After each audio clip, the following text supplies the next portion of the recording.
Now we'll shift our program to two panels, one following the other.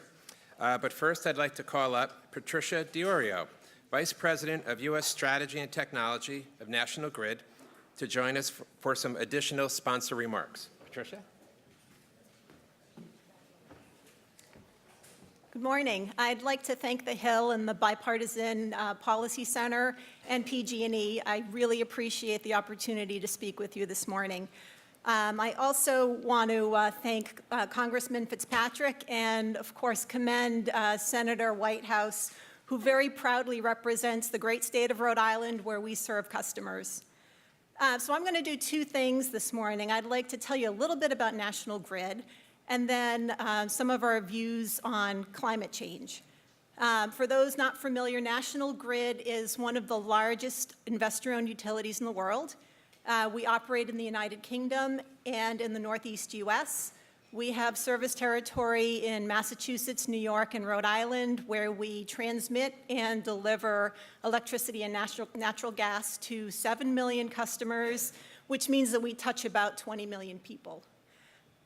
So that's National Grid. I always feel like I have to say this up front. We believe in the science of climate change. We're a utility. I feel like nobody takes that for granted, but we live here too, and we see it as the challenge of our generation. We live in a region of the country that's a leader in addressing climate change. We have all three states that we serve have adopted either legislated or executive order on 80/50 carbon reduction on a 1990 base. And the region is actually a leader in reducing emissions. Since 1990, the region is down about 16%, which is a good start.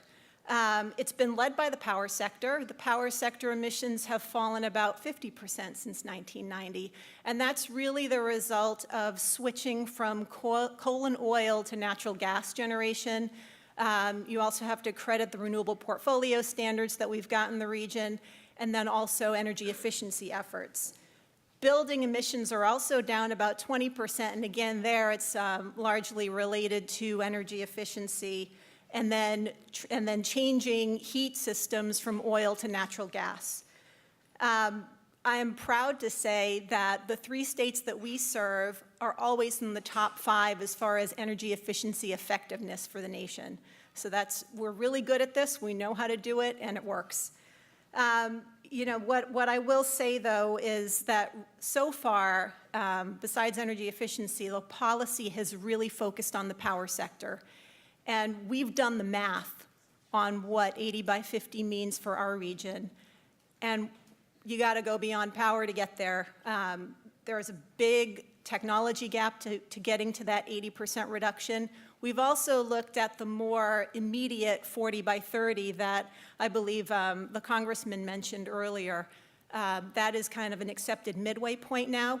You can actually get there on technologies that exist today, but you have to move beyond power. You have to address the other two major sectors of the economy that contribute to climate change. So transportation, which actually has gone the wrong way since 1990, and then building heat.